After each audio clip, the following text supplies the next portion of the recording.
ইনকিলাব মঞ্চের মুখপাত্র আমাদের প্রিয় শরীফ ওসমান হাদিকে গেল শুক্রবারে প্রকাশ্য দিবালোকে গুলি করে হত্যা করার উদ্দেশ্যে তাকে মারাত্মকভাবে আহত করা হয়েছে। আমরা তার জীবন নিয়ে দারুণভাবে শঙ্কিত।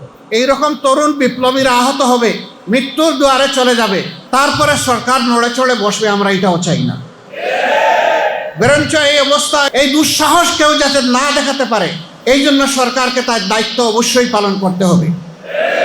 আজকে অনেকের পদত্যাগের ব্যাপারে দাবি উঠেছে, আমরা তাদেরকে অনুরোধ করব, আপনারা পদত্যাগ নয় বরঞ্চ দায়িত্ব পালনের যোগ্য, এটাও আপনারা প্রমাণ করুন।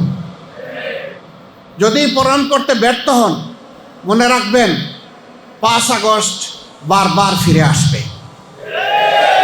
আমরা যারা নির্বাচনের কথা বলছি, নির্বাচনের প্রস্তুতি নিচ্ছি, আমাদের মুখ দিয়ে নির্বাচন নামক কোনো শব্দ বের হতো না।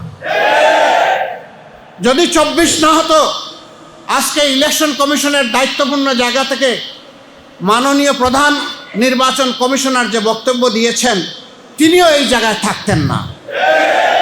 যদি 24 না হতো, বর্তমানে যে ইন্টারিম গভর্নমেন্ট আছেন, যারা এর দায়িত্ব পালন করছেন, তাদের অনেকেও জেলে থাকতেন। তাদের কেউ কেউ এর আগে জেল কেটেছেন এই ফ্যাসিবাদী সরকারের আমলে। কারো স্বামী কিডন্যাপ হয়েছেন, তারাও আমাদের মতো মজলুম, তাদের প্রতিও আমাদের সম্মানবোধ আছে। এই জন্যই আজকে তরুণরা টার্গেট, এর জন্যই আজকে বিপ্লবীরা টার্গেট। আমরা ওই সমস্ত দুষ্কৃতিকারীদেরকে বলতে চাই, এইভাবে কাপুরুষিত হামলা করে 2-1 মানুষকে দুনিয়া থেকে উঠায় দেওয়ার যে ষড়যন্ত্র তোমরা করছো জাতিকে ভয় দেখানোর, তোমাদের প্রত্যেকটি বুলেটের আঘাত এই জাতিকে নূতন করে জীবন দিবে ইনশাআল্লাহ।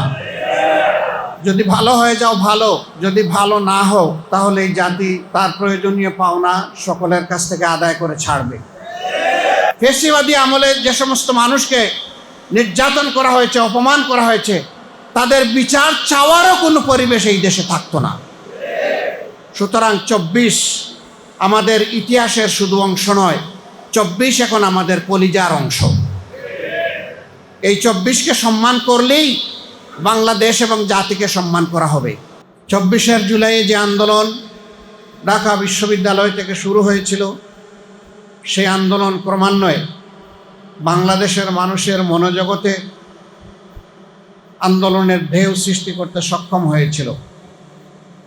এই আন্দোলনে কতজন প্রকৃতপক্ষে শহীদ হয়েছেন আজ পর্যন্ত তার নিখুঁত নির্ভুল তথ্য আমাদের কাছে নেই। আমরা একটি দল হিসাবে চেষ্টা করেছি আন্দোলনের এই শহীদ যোদ্ধাদেরকে তুলে আনতে, স্মরণীয় করে রাখতে, কিন্তু আমাদের ধারণা এ পর্যন্ত আমাদের প্রয়াসে যাদের তথ্য আমরা পেয়েছি প্রকৃত সংখ্যা তার চেয়ে অনেক বেশি। এই আন্দোলনে যে সমস্ত যুবকরা, যুবতীরা জীবনের দিকে ফিরে তাকায়নি, যে তরুণরা প্রাণচঞ্চল অবস্থায় ঘর থেকে বের হয়ে এসেছিল, যে আনাসরা মাকে চিঠি লিখে তার জীবনের শেষ নোটিশ জানিয়ে দিয়েছিল, সেই রকমই একজন দুর্বার তরুণ, আন্দোলন এবং বিপ্লবের প্রতীক, বিপ্লবীদের মুখপাত্র, ইনকিলাব মঞ্চের মুখপাত্র আমাদের প্রিয় শরীফ ওসমান হাদিকে গেল শুক্রবারে প্রকাশ্য দিবালোকে গুলি করে হত্যা করার উদ্দেশ্যে তাকে মারাত্মকভাবে আহত করা হয়েছে। আমরা তার জীবন নিয়ে শঙ্কিত, শুধু শঙ্কিত নই, দারুণভাবে শঙ্কিত। আজকে তাকে সিঙ্গাপুরে নিয়ে যাওয়া হয়েছে। জানি না আল্লাহ তাআলা তার কপালে কিসমতে ভাগ্যে কি লিখে রেখেছে। আল্লাহ তাআলার কাছে দোয়া করি, আল্লাহ তো মৃতকেও জীবিত করতে পারেন। তুলিজুল হাইয়া মিনাল মাইয়িত,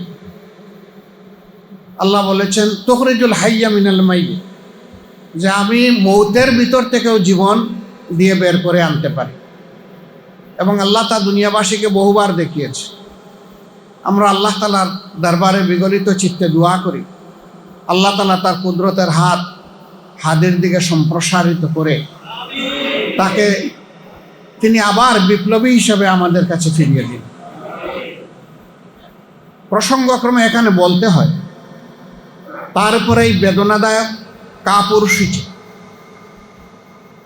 এই আক্রমণের কারণে আজকে গোটা দেশবাসী, যাদের মনে সামান্য মানবিক মূল্যবোধ আছে, সবাই দারুণভাবে ব্যথিত।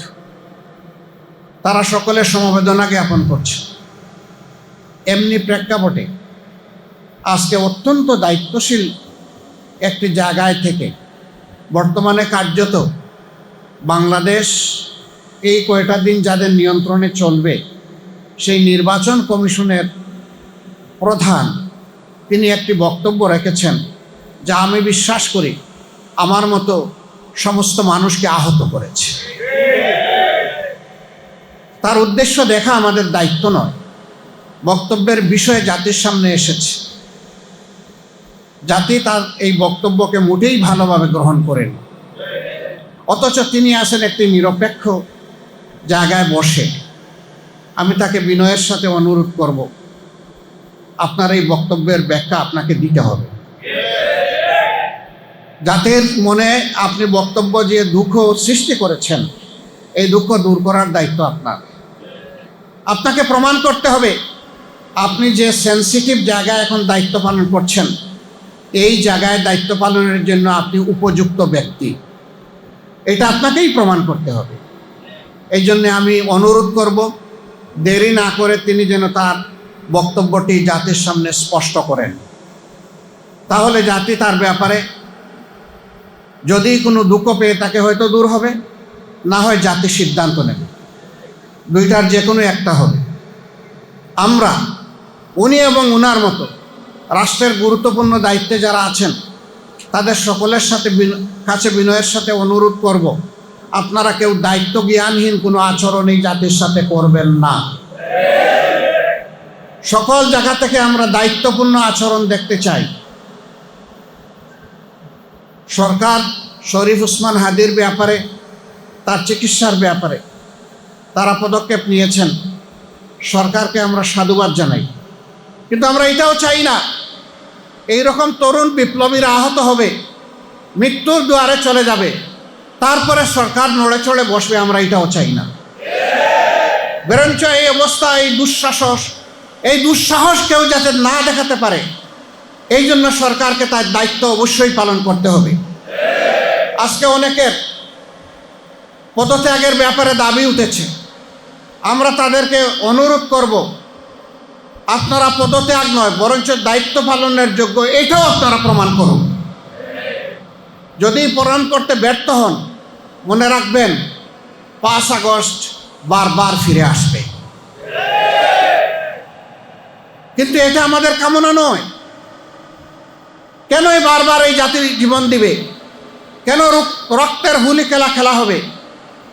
আমাদের কামনা হচ্ছে আগামীর একটি ঐক্যবদ্ধ, মানবিক, দুর্নীতিমুক্ত বাংলাদেশ, যেই বাংলাদেশ হবে তারুণ্যের বাংলাদেশ। যেই তরুণরা বিজয় এনে দিয়েছে, আমরা এই বাংলাদেশ তাদের হাতে তুলে দিতে চাই।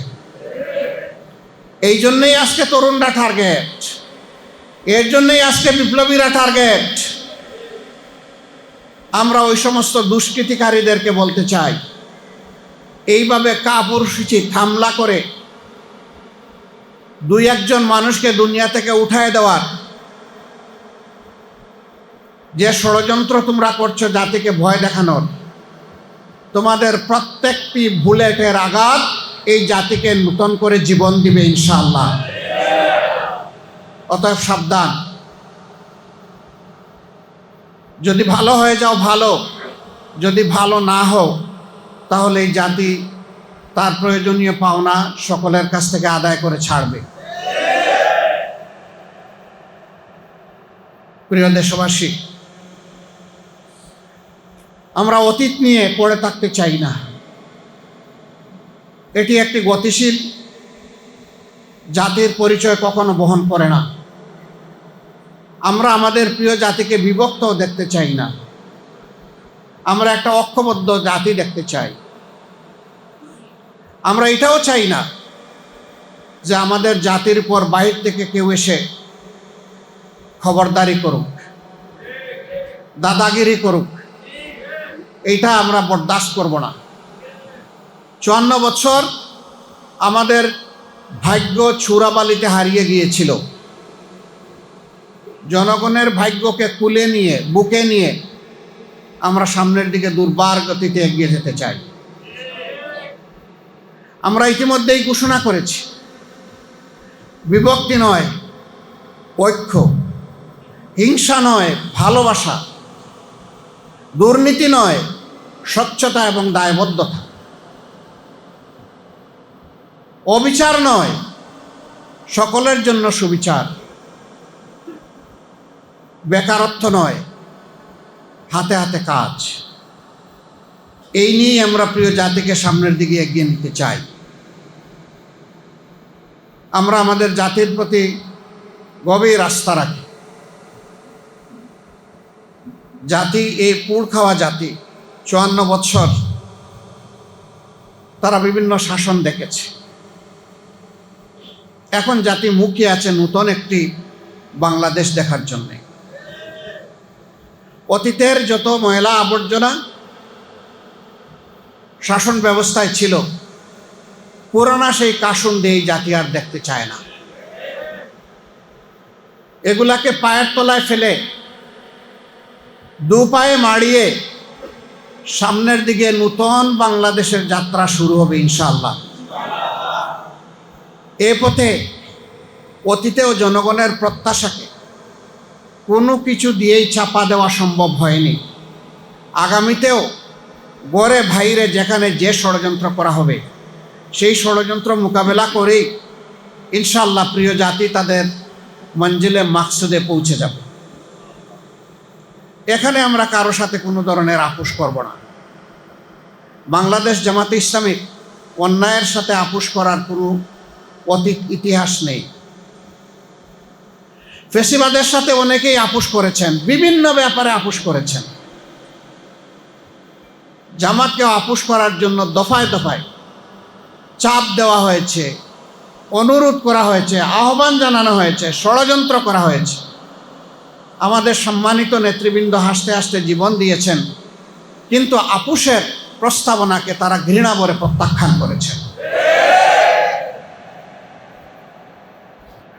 আমরা কোনো অন্যায়ের সাথে আপোষ করব না। তবে যেখানেই আমরা কল্যাণের সন্ধান পাব, যার কাছেই পাব তাকে আমরা জড়িয়ে ধরব। আজ জাতি বৃহত্তর লক্ষ্যের দিকে আগাচ্ছে। গরম ভাতে বিড়াল খুশি হয় না, কারণ বিড়ালের মুখ পুড়ে। জাতি যখন একটা স্বচ্ছ দুর্নীতিমুক্ত সমাজ দেখার জন্য মুখিয়ে আছে, তখন জাতিকে ভয় ভীতি সৃষ্টি করে বিভিন্ন ধরনের অপপ্রচারের মাধ্যমে সমাজে বিভেদ রেখা টেনে যারা ফেসিবাদী ছিলেন তাদেরকে নূতনভাবে তোয়াজ করে আবার বাংলাদেশকে একদল উঠে পড়ে লেগেছেন। তারা সেই পুরানা পচা আমলে ফিরিয়ে নিতে চান। আপনারা চিহ্নিত হয়ে গিয়েছেন। আপনারা এতদিন বর্ণচূড়া ছিলেন, এখন আপনাদের রূপ প্রকাশ পেয়েছে। আমরা আপনাদেরকে বলবো, নিজেদেরকে সংশোধন করুন, অনুতপ্ত হন, ক্ষমা চান এবং এই অপকর্ম থেকে বিরত থাকুন। যদি না থাকেন, জাতি আপনাদেরকে ক্ষমা করবে না। সম্মানিত বন্ধুগণ, আগামীর বাংলাদেশ হবে ইনশাআল্লাহ একটা মাথা উঁচু করে দাঁড়ানো বাংলাদেশ। আমি বলেছি এই বাংলাদেশ হবে তারুণ্য নির্ভর বাংলাদেশ। এই বাংলাদেশ বিশ্বের সভ্য জাতিগুলোর সাথে প্রতিযোগিতা করার বাংলাদেশ। এই বাংলাদেশ হবে প্রত্যেকটি মানুষের জীবন সম্পদ এবং ইজ্জতের নিরাপত্তার বাংলাদেশ। বিশেষ করে আমাদের মা বোনদের ইজ্জতের নিরাপত্তা শতভাগ নিশ্চিত করার বাংলাদেশ। আর কোথাও থেকে কোনো একজন মা বোন কিংবা জায়ার কান্না আর আমরা শুনতে চাই না। এই সমাজ আমাকে অপমান করেছে, এই বক্তব্য আর শুনতে চাই না। বরঞ্চ তারা যেন মাথা উঁচু করে স্বস্তির সাথে তারা বলতে পারেন, আমি একজন গর্বিত বাংলাদেশী। আমাদের তরুণরা যেন বলতে পারে, আমরা আর হাত পাতা ভিক্ষুকের জাতি নই, আমরা স্বনির্ভর বাংলাদেশের তরুণ নাগরিক। আমরা এমন একটি বাংলাদেশ তৈরি করতে চাই। এজন্যে আমাদের কোনো রাজনৈতিক বন্ধু সংগঠন ঘোষণা করেছেন, আমরা যদি নির্বাচিত হই, অর্থাৎ তারা যদি নির্বাচিত হন, তাহলে আগামীতে সবাইকে নিয়ে তারা দেশ গড়বেন, কিন্তু কোনো পার্টিকে তারা নেবেন না। আমরা তাদেরকে সুসংবাদ দিচ্ছি, আমরা জাতিকে সুসংবাদ দিচ্ছি, যেই জাতি একটা ঐক্যবদ্ধ জাতি চায়। আল্লাহ তাআলা যদি আল্লাহ তাআলার মেহেরবানিতে প্রিয় দেশের জনগণের ভালোবাসায় আমাদেরকে নির্বাচিত করেন, আমরা তাদেরকেও বাদ দিব না, সবাইকে নিয়ে আমরা ইনশাআল্লাহ ঐক্যবদ্ধ জাতি করব। আমরা সরকারে আসার জন্য তাদেরকে আহ্বান জানাবো, আসো। আমরা চাই সবাই যার যার জায়গা থেকে সর্বোচ্চ অবদানটা রাখুন, এই জাতিকে নূতন করে কিছু দিন। আমাদের আশা হতো আমাদের বুক ভাঙা জাতিকে আসুন সেই ভাঙ্গা বুক জোড়া লাগিয়ে তাদেরকে সামনের দিকে আমরা মুক্তির আলো দেখাই। শর্ত মাত্র 3টা। আমি প্রথমে 2টা বলেছিলাম, তারপরে আমার তরুণ বিপ্লবী বন্ধুদের আরেকটা পরামর্শকে আমি মনে করেছি ওইটাও যথার্থ। নাম্বার 1, যারাই আমাদের সাথে আসবেন তাদেরকে অঙ্গীকার করতে হবে প্রকাশ্যভাবে জনগণের কাছে তারা নিজে দুর্নীতি করবেন না এবং কোনো ধরনের দুর্নীতিকে প্রশ্রয় দেবেন না।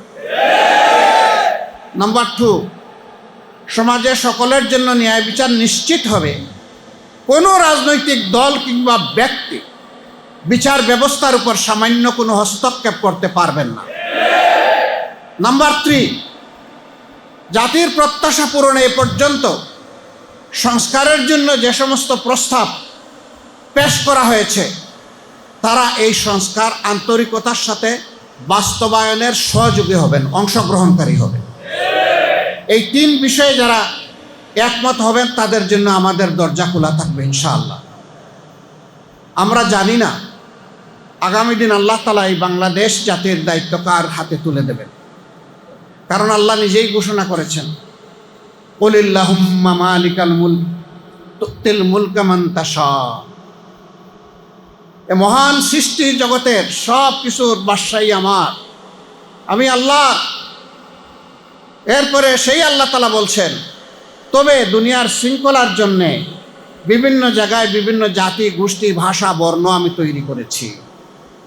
ওই জায়গাগুলোতে আমি ছোট ছোট মুলুকিয়ত দিয়ে থাকি, কর্তৃত্ব দিয়ে থাকি, শাসন ক্ষমতা দিয়ে থাকি। আমি দেই মানুষের কল্যাণের জন্য দেই, সমাজের শৃঙ্খলার জন্য দেই, শান্তির জন্য দেই। তবে এই দায়িত্ব পালনে কেউ যদি ব্যর্থ হয় তারও জেনে রাখা উচিত, তানজিউল মুলকা মিম্মান তাশা। তখন কিন্তু আমি ঝাপটা মেরে সেই দায়িত্ব কেড়ে নিয়ে যাই।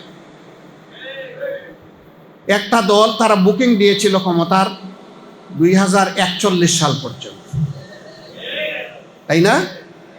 জেলে ছিলাম, 7 জানুয়ারির নির্বাচনের সময় জেলে ছিলাম, অন্যান্য দলের সিনিয়র নেতৃবৃন্দ একসাথেই ছিলাম। হতাশ, সবাই হতাশ। সবাই বলতেন, ভাই এখন আর শর্ট টার্ম চিন্তা করে হবে না, এখন আমাদেরকে অনেক দূরে চিন্তা করতে হবে। অনেক জীবন দিলাম, লড়াই করলাম, সংগ্রাম করলাম, জেল খাটলাম, কিন্তু কিছু করতে পারলাম না। এখন 41 সালের পরের পরিকল্পনা আমাদেরকে নিতে হবে।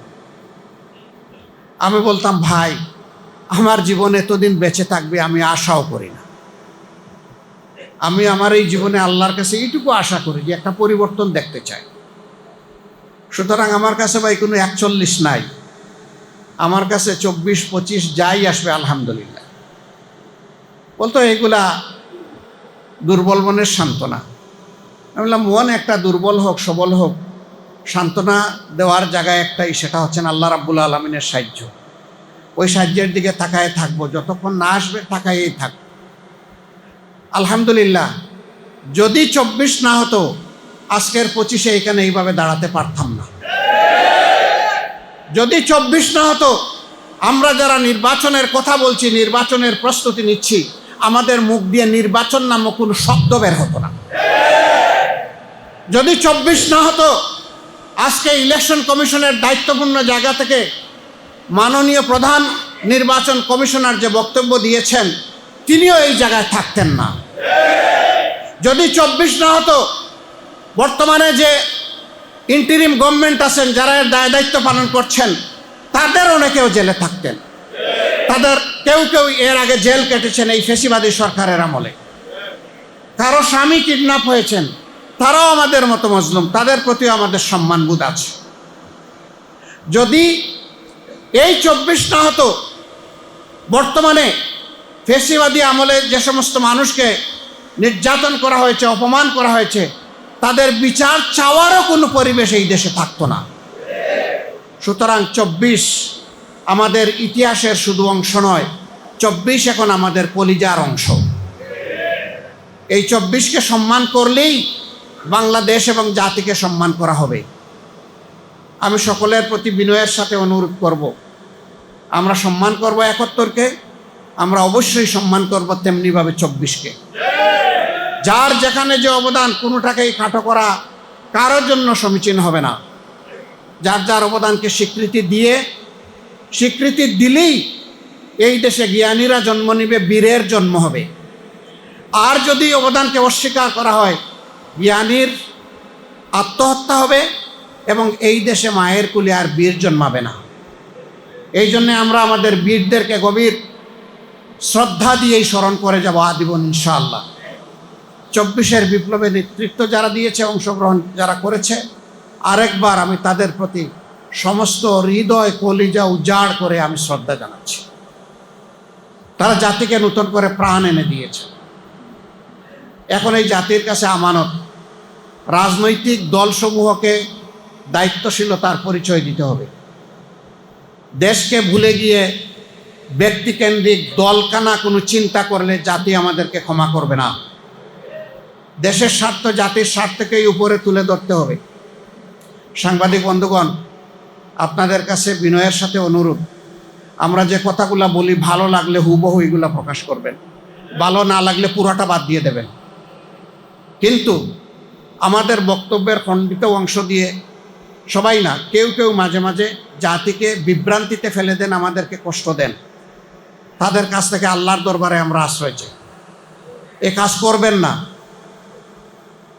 আপনাদের 2-1 জনের কারণে গোটা সাংবাদিক সমাজ কেন লজ্জিত হবে? যাদেরকে বলা হয় তাকে জাতির বিবেক, এই বিবেককে আপনারা লজ্জা দেবেন না। যার যার জায়গা থেকে আপনারা নিজ দায়িত্বটা সঠিকভাবে পালন করবেন। বক্তব্যের কাটপিস নয়, ভালো লাগলে পুরাটা, না লাগলে আউট, সারাটা আউট, ব্ল্যাক আউট করে দিবেন। আমরা কোনো সংগ্রাম করব না আপনাদের,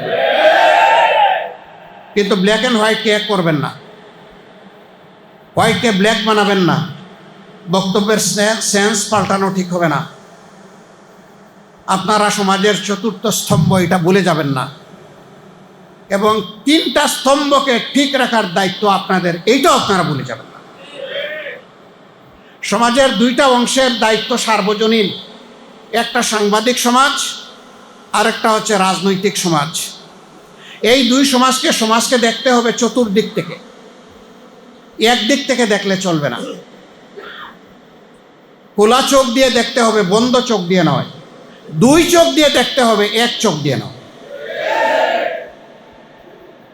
যাতে ইনসাফ কায়েম হয়। যারা এই মহৎ কাজে জীবন বাজি রেখে লড়াই করে যাচ্ছেন, নিঃসন্দেহে আপনাদের এই জব, আপনাদের এই কাজ খুবই চ্যালেঞ্জিং। বহু জায়গায় কাজ করতে গিয়ে আপনারা, সত্য তুলে ধরতে গিয়ে আপনারা বিভিন্ন সময় নির্যাতনের শিকার হন। আপনাদের জীবনও গিয়েছে দফায় দফায়। আমরা আপনাদের প্রতি গভীর শ্রদ্ধাশীল। আমরা আমাদের পক্ষ থেকে আপনাদেরকে নিশ্চয়তা দিচ্ছি, আশ্বাস নয়। আপনাদের সঙ্গত, ন্যায়সঙ্গত, সত্য নির্ভর সকল কাজে আমাদের সম্পূর্ণ সহযোগিতা পাবেন। সেই কাজটা যদি আমাদের বিপক্ষেও চলে যায়, তবু আমাদের সমর্থন পাবেন। কিন্তু কাজটা ন্যায়সঙ্গত, সত্য নির্ভর হতে হবে, মিথ্যা নির্ভর নয়। আমরা আপনাদের কাছ থেকে সমালোচনাও চাই। পত্রিকার 2টা পার্ট, একটা হচ্ছে নিউজ, আরেকটা হচ্ছে ভিউজ। নিউজে যা আছে তাই বলতে হবে, ভিউজে আপনি যা চান সেইটা বলবেন, মন খুলে বলবেন। এটা নেওয়া না নেওয়ার দায়িত্ব আমার, কিন্তু আপনার বলার অধিকার আছে, আপনার কণ্ঠকে রুদ্ধ করবে না। আমরা সংবাদপত্র তাজা হয়ে জীবন্ত হয়ে থাকুক আমরা চাই। একটা প্রভাবশালী দেশের একজন কূটনীতিক আমার সাথে সাক্ষাতের শেষ পর্যায়ে এসে বললেন, আপনারা তৈরি থাকুন, যদি জনগণের সমর্থন নিয়ে আপনারা, উনার ভাষায় ক্ষমতা, আমরা ক্ষমতা বলি না, আমরা বলি দেশ সেবার সুযোগ পান, তাহলে মিডিয়ার একটা অংশ আপনাদের উপর ঝাঁপায় পড়বে, তখন আপনারা কিভাবে মোকাবেলা করবেন? আমি হাসতে হাসতে বলেছিলাম, মোকাবেলা করব না, তখন ওই মিডিয়ার ব্যক্তিদের কপালে চুমু দিয়ে দেব। ওই হাও চুমু দিয়ে বলবো, আপনারা আমাদের সময় সবচেয়ে বেশি স্বাধীনতা ভোগ করুন, তবে সেই স্বাধীনতা যেন হয় নির্মল স্বাধীনতা। এই স্বাধীনতা যেন জাতিকে ক্ষতিগ্রস্ত না করে। আমাদের সমালোচনা করবেন তীব্র কঠোর ভাষায়, কিন্তু সেটা হবে জাতির স্বার্থে। আমাদেরকে ছাড় দেবেন না, ধরবেন, ভালো করে ধরবেন, এমনকি হাতে ছাই দিয়েও ধরবেন, কোনো সমস্যা নাই, কিন্তু ধরাটা যেন ন্যায়সঙ্গত। এইটুকুই শুধু আমাদের অনুরোধ। সবাই ভালো থাকবেন। আমরা সেই মানবিক প্রত্যাশার তারুণ্যের বাংলাদেশ, সেই বাংলাদেশের জন্য সবাই মিলে সব হাত একত্রিত করে সামনের দিকে এগিয়ে যাব ইনশাআল্লাহ।